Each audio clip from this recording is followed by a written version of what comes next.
Hi, everybody. Welcome back. Welcome back to Friday Night Live with Royce and T. Yeah, just ignore the whole laughing debacle.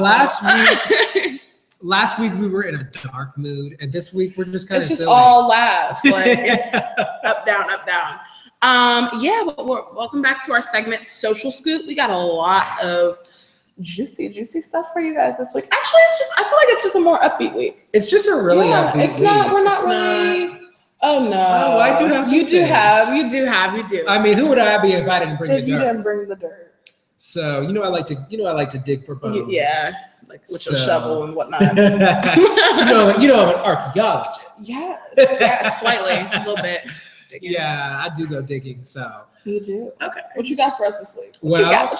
First, I want to talk about the event of the year, probably. Probably the event of like the past 5 years. The Davises. The Wobsters. The Gucci and Keisha Kayor wedding. Davis was immaculate. Off the hook. Beautiful. It was beautiful. And I knew, okay, first of all, we're gonna delve into this because I have a lot of opinions and I just need to talk about them. Okay. So where I'm at with this is, first of all, we're gonna talk about the wedding first. The wedding, immaculate. Gorgeous. Star-studded audience. Oh yes. Everybody who was anybody was there. I'm gonna say that for Yandy and Mendici from Love and Hip Hop New York, who had their wedding live broadcast on BET. Mendici's is already locked up enough, but so I can't really tell him to go anywhere because he can't go anywhere. But Yandy, you need to find a table and crawl underneath it because Keisha just literally.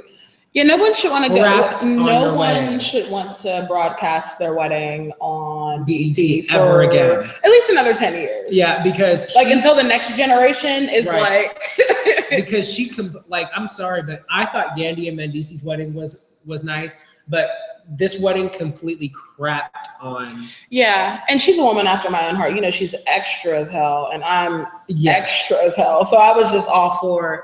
First of all, I love them. They are adorable. I mean, they are an absolutely adorable couple. They have been through so much, and Keisha is the definition of a ride or die chick. She stood by Gucci's side. Mm-hmm. She put up with all of his BS, dealt with everything, and it came out on top. However, not to be confused with a lot of y'all other people's relationships. Right. Don't let this Keisha and Gucci, I'm a ride or die chick and wedding. Did you see all those memes get to your head? Flying around this week about that? Yes. Like this is not the story how all y'all are gonna end up. So don't think that every man can change, and don't think that your man is gonna be like Gucci and give you just don't get it confused, okay? Because not everything ends in a fairy tale. Not even close. So let's just address that. Like they have matching Rolls Royces, and some of us can't afford Hondas and Toyotas. Right. So like, make your goals realistic for yourself. Right. So set your goals accordingly. Set your goals accordingly because a lot of you guys are talking about this could be me and my man, but a lot of you can't even get your man to text you back or stay out of. That's a whole another topic. Or stay out of the side chick's DM, get a loan, okay, buy you a Rolls Royce or give you $1 million wedding. So let's start from the bottom and work our way up. Right. Keisha Kayor looked flawless. Her body is insane to begin with. Her body is she's always been stacked. Like for years she's been stacked. But like that wedding dress. Yeah, but she did have a rib removed, I do believe, and some work done. Okay, we're not gonna do all that. Anyway, she has definitely always had stacked, a nice body. honey. She looks good. And Keisha, she's just so beautiful, though. She's gorgeous. Like work done or not on her body, this has always been great. Always. She's just so beautiful. Keisha is a beautiful woman, and they're a beautiful couple. They are. And the look that he had was so cute. Like it literally looked like he was at a loss for words. Whenever they panned the camera and showed his face, whenever she like came out, right? His it was like almost like emotionless. Like he didn't know. He was like, Yeah. And then the smile came. But like initially it was like deer in the headlights. Right. Like because she looked like flawless. Honestly, I have not seen a wedding look like that I love that much in a long time. Really? I love that wedding look. I mean, she wore the headpiece with the beautiful gown. I mean, and it was sexy, but it wasn't like tasteless. It was sexy, but it looked nice, and it was just beautiful. Everything about it was just amazing, and I didn't expect any less. I didn't expect anything, not even close to anything less than that, just because of who they are. Right. Like her, if you've ever seen anything like the way she dresses, the way she carries herself, exactly, you knew it was going to be some extra over the top. Like, but let's not sit here and act like their wedding rehearsal outfits weren't amazing. I didn't know how they were going to top that. Like when I saw the dress rehearsal outfits, I was like, is this the wedding? Like, is their wedding all That's kind of what I thought. Like, so I thought that like maybe they were showing, like they were pre-filming the wedding and they were going to do an all red wedding. That's kind of what I thought Gucci, too, because it looked so bomb. And then so I see that was dress rehearsal and I'm like, so what they gonna do tomorrow? But it was like, and then they came out the next day and I was like, so that's what they're gonna do tomorrow. What's the face? I'm in my shady pose. Because I'm getting ready to say some things. Okay, we got the good out of the way, and now I'm ready to talk about the less good. If you're gonna, I have a few moments. Okay, if you ever need two hosts that could actually hold something down, we are right here. Okay, we are right here, ready to handle it. But Karrueche, I could handle. Kendall's fine. But Karrueche's, something about her voice that made my eardrums want to implode. I can't do Karrueche. I just can't do her. She's pretty. She's beautiful, but she should just stick to modeling because she genuinely has no purpose to me. Okay. So while we're on thing and talking about all that stuff, can we just discuss the fact, what is his name? Rolo or whatever, Gucci's artist. Did you see? Oh yeah. Okay. Was that like real? I don't know if that was real. I thought that was his son or some sort of thing, like a nephew, because that didn't make any. If you're trying to market yourself as an artist, I think the last thing is you need, I'm Gucci's artist. I wish them luck. Yeah. I wish them good luck with their marriage. Yeah. And then did you see in the beginning, though, that was painful to listen the beginning to. when like he was done talking, this is when they were standing up, not when he was on the couch, when they were standing up and he was out there with Karrueche and Kendall or whatever, and he went to go walk and like it was like somebody in the back like motioned to him, like the producer was like, nah, bro, like stay here. Yeah. And he was like, yeah, he did. He wanted to go walk away. He wanted to go walk out of the frame and they were like, no. And he was so so here's my thing. I would have just let him walk off. As a producer, I'd just let him walk off. Yeah, exactly. And so my issue with Karrueche was everything about her. I had a really serious issue with, actually I have bones to pick with both of the hosts. Karrueche, baby, you're not a host. Karrueche, baby, I know that you're doing some acting that I haven't really gotten to like preview yet, but I don't necessarily know if that's your strong suit either. So you might want to stick to celebrity man shopping and modeling, because I don't know if either one of these things are going to work for you. Yeah. Hosting, I never want to see you host another thing.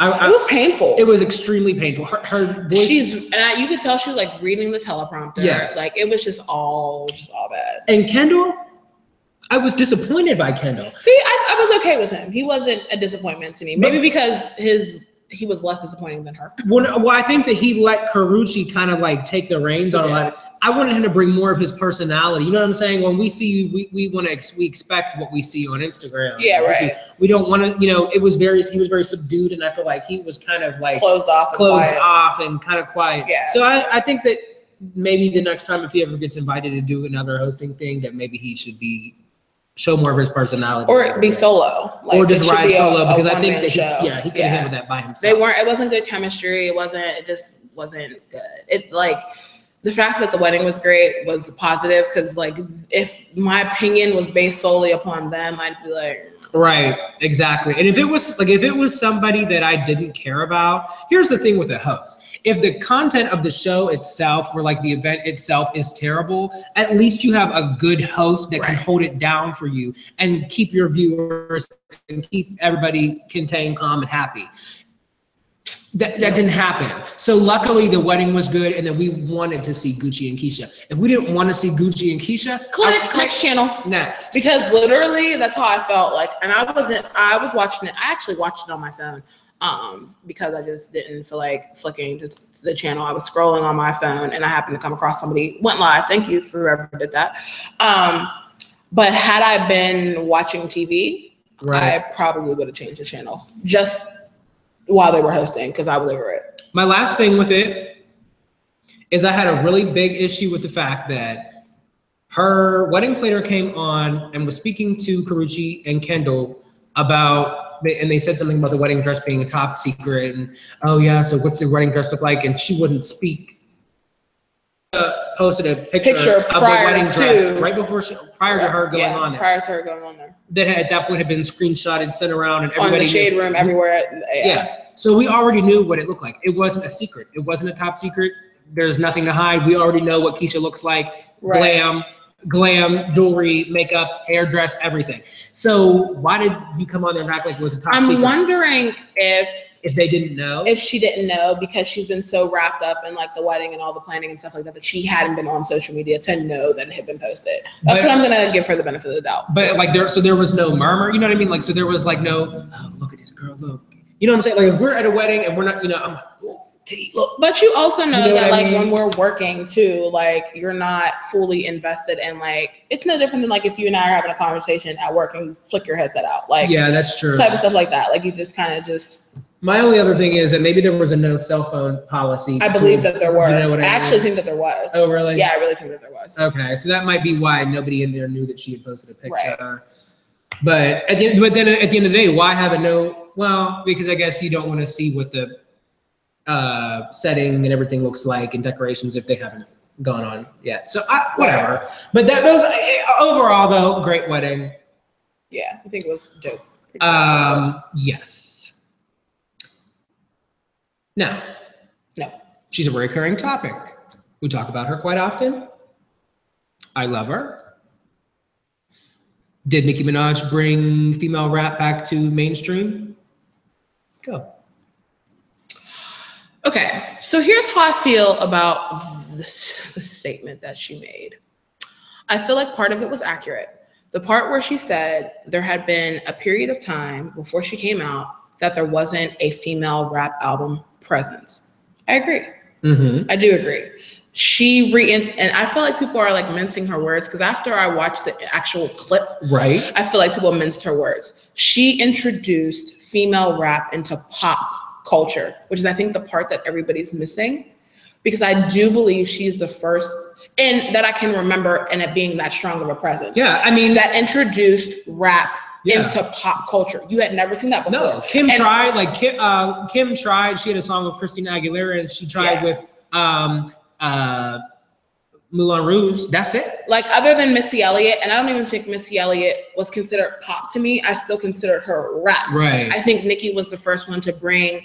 And y'all know I'm not like a super Nicki fan. Like most times I'm on the devil's advocate. Like I'm not even for it. But anyways, like I do think that she did introduce female rap into pop culture and make it easy to be both. Because like most of the days I don't even consider Nicki a rapper. A lot of the time I don't consider, because she's lost her Brooklyn rapper vibe, except on features. On features, she tears stuff to shreds. Right. But as far as like being a rapper, I consider her a pop artist most days. Yeah. With, you know, a little swag and to rap. So I think, I do think her statement, when properly quoted, is accurate. Right. Yeah. I definitely 100% agree. I think that Nicki definitely made female rap come back. I think that she brought it back to mainstream media. I think that she definitely introduced it to the pop culture. There was a long drought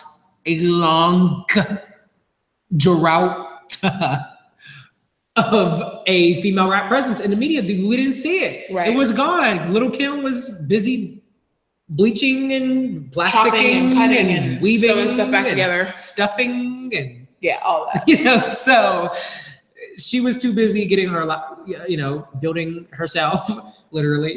And she, you know, so she went to sleep, and Nicki, you know, Remy Ma was incarcerated. Mostly always bring up Remy. I'm not saying it in a bad thing, but just as an example, because maybe Remy would have maybe took it a little farther if she didn't go to jail. You know what I'm saying? Maybe Remy might have had, you know, Remy could be Nicki now. You know what I'm saying? Yeah, I know what you mean. So Nicki definitely came on the spot and turned it into a completely different game and changed the game, I believe. Now, I do want to address a problem that I have with Nicki. Is that I think that this whole... I think her timing was off, first of all. Well, I think that this is my thing with Nicki and her timing, okay? Is that I think, and if I was her publicist or her agent, I would have handled, this is how I would have handled her whole entire Remy Ma beef. I will not sit here and lie. Remy Ma shattered Nicki Minaj on the diss track. Yes. Shattered her. Shattered her. Tore her to shreds.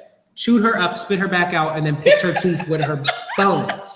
You know, so I definitely can say that.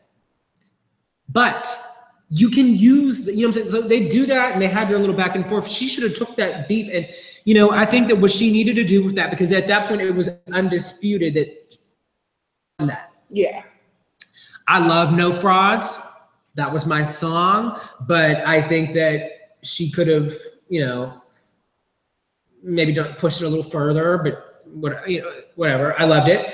I think that what Nicki needed to do after this, and this is why I think that maybe Nicki's career might be on a decline. And I'll get back to that in a second, is because I think that after this beef, she handled it wrong. She needed to take a little bit of an absence. You know, after the BET Awards and Remy Ma won Best Female Rapper, and that really added to it, she needed to just go off of the radar. She needed to go off the radar. She needed to, you know, make us want to see her. Something, yeah. She needed to make us want her. She needed to make us want to, she needed us to crave her. That's what she needed. She needed that anticipation. Yeah. She overexposed herself. She said too much on social media with her shoving her album sales and her labels and triple platinum this and gold that and diamond record this. She shoved that down our throats. She overexposed herself. And now it's like, what's left? Right. She hopped on every feature that she could. She hopped on every feature that she could, used all of her content, and she kind of screwed herself, because now it's like, she's been so overexposed. It's like, what do you do? What are you doing? You know what I mean? She went the very next day after the BET Awards and went on the NBA Awards and performed. She shouldn't have done that. She should not have been there. She should have just went. What she needed to do was go home, close her blinds, peel her wig off, pop her lashes off of her eyes, make a cup of tea, and chill. And just chill. Throw on her Love Pink sweatsuit and just relax. That's what she needed to do. Do some restructuring, some rebranding, and really plan it. But instead, she couldn't help but be cocky. Yeah. And now I'm afraid that we've seen so much of her that people might be over it. Overexposure. And then the whole, you know, the whole Cardi B thing. That's why I said timing was terrible. And now here's Cardi. Yeah. So I feel like your timing was terrible. I feel like you should just chill, wait it, drop something. But now you're kind of going to be overshadowed, because Cardi is everywhere. Cardi is killing it. Cardi is killing the game now. So I'm fearful for Nicki, and I'm going to say this, Nicki.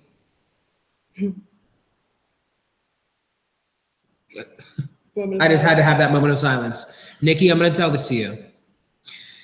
If you don't come correct on this new album, I might be forced to go to Cardi. So I'm gonna need you to handle your business, Nicki. I'm gonna need you to just take a break. I'm gonna need you to really focus on this album and decide, do you take this seriously or not? I need you to decide, do you wanna continue on and have the same success that you did have before? And I need you to also understand, and this is coming from a hardcore Nicki fan. I love Nicki. Yeah, she does. Nicki, you need to accept the fact that you are no longer the only rap chick in the game. You did this. We can end the show. You did this, Nikki. You did this, and you did what you did to pave the way for people to follow suit. You did change the game. You did pave the way. And now the road is there. You created this road to pop culture for female rap, and now people are walking on it. And you need to accept that. You need to accept that there are going to be other rap artists now that are going to get exposure. You need to understand that. And if you can't understand that, Nikki, then I have to tell you. Go back.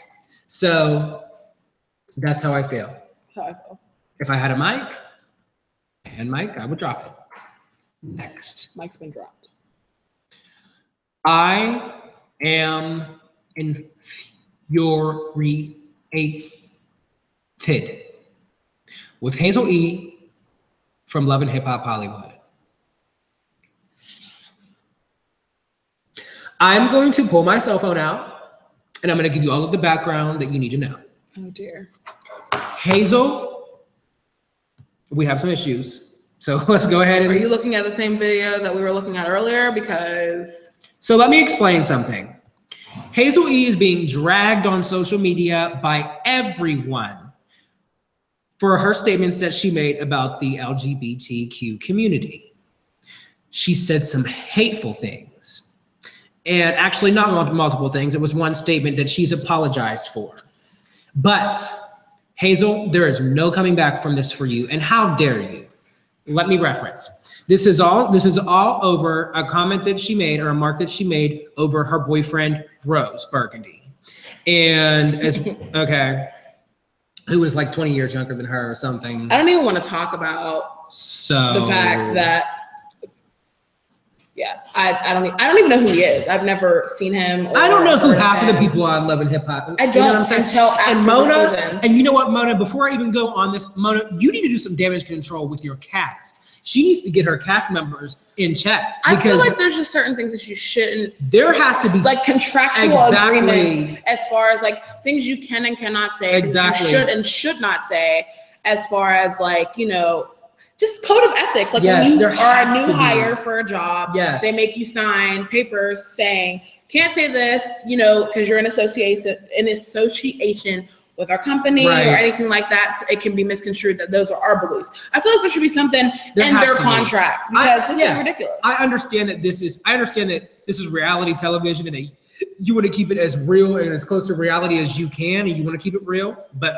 Mona, seriously, after this, you got to do something, because I'm going to give you the tea. So basically, there was some beef between Jess Hilarious and Rose Burgundy. They had some back and forths, and from what I read, Rose Burgundy basically and Hazel both kind of accused Jess Hilarious of sliding in the DM and trying to be on Rose Burgundy. Okay. Yes. Well, so there was some beef-ation that happened, and Rose Burgundy basically posted some nude selfies of Jess Hilarious. Oh, that's where this stemmed from. That's where this started. Oh, got it.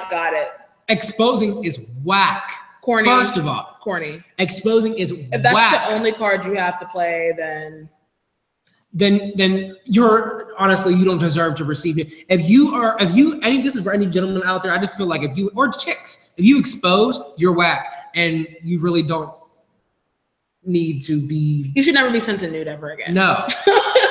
Okay. So she looked mighty fine, by the way. I mean, she looked very nice. So let's just talk about that.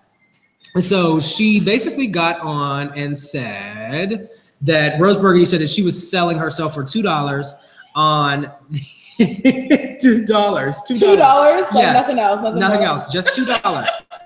So she said, quote, oh, this was a typo. Quote, you said deny, ... I thought you was gay. Laughing emojis, a whole bunch of lies, whatever. She said, I don't get it. So then there was some back and forth. Hazel E hopped on and said that there was all type of, she said she looks like a broken up with dark breasts and all type of craziness. So she just basically got on there and tried to do her thing, because that's just the type of person that Hazel E is. So after that, and because I guess this is not the first time that Rose Burgundy has been accused of some stuff like this. So he got on there and posted a picture of a burning LGBT flag and basically said, this is all bad. And in a nutshell, because I don't even feel like going through the entire quote, but just said that like people are going to go to hell. And from there, Hazel E got on and commented and said, quote, and I'm going to pull up the quote, burn in hell just like God said in the Bible. Now, Hazel E, let me explain a couple things to you. Hazel E, if you would not be styled if gays were burning in hell. Your face would not be beat if gays were burning in hell. Your wig would not be snatched if gays were burning in hell. And your fingernails would not be done if gays were burning in hell. And a majority of the rhetoric and content that you say and use on your show, you would not have if gays were burning in hell. Your best friend, you wouldn't have if gays were burning in hell. And the list goes on and on. It's an infinite list, Hazel. And that's what happened. So that's why, Hazel, I have a serious issue with you. Yeah. And not only because I respect anybody's beliefs and how you feel is how you feel, but you can't necessarily say that whenever 85% of you has been built and constructed by the gay community. Yeah. Not only that, but I feel like I feel like only certain people, like, not that anybody can say what they want, but like she's like the last person that should have an opinion about a lot of things. Because like somebody could tear her to shreds because you're not the most attractive person. You don't have the most going for you. Like you're kind of just a face on Love and Hip Hop. So I feel like that comment, like I said, I feel like there should be a contractual agreement where they shouldn't be able to say certain things like, or they should be penalized for that. That's just how I feel across the board.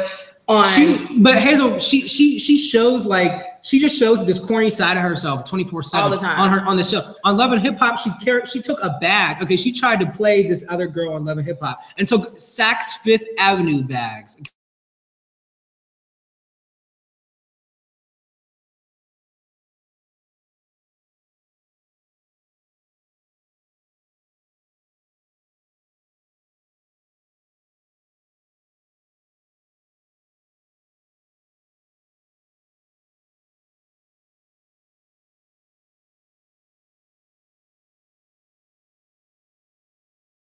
When I was really kind of riding with you, I kind of thought that you were pretty interesting whenever other people didn't. So Hazel, thumbs down for her too. It's a no for me. I feel like we've been giving thumbs downs all day. It's a thumbs down kind of day.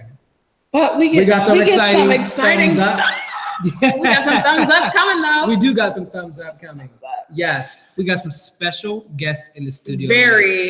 Very special guests in the studio. So definitely stay tuned. Stay tuned. Tie your shoelaces. Ladies, hold on to your wig caps because we'll be right back. It's about to get. So we'll be back. See you soon.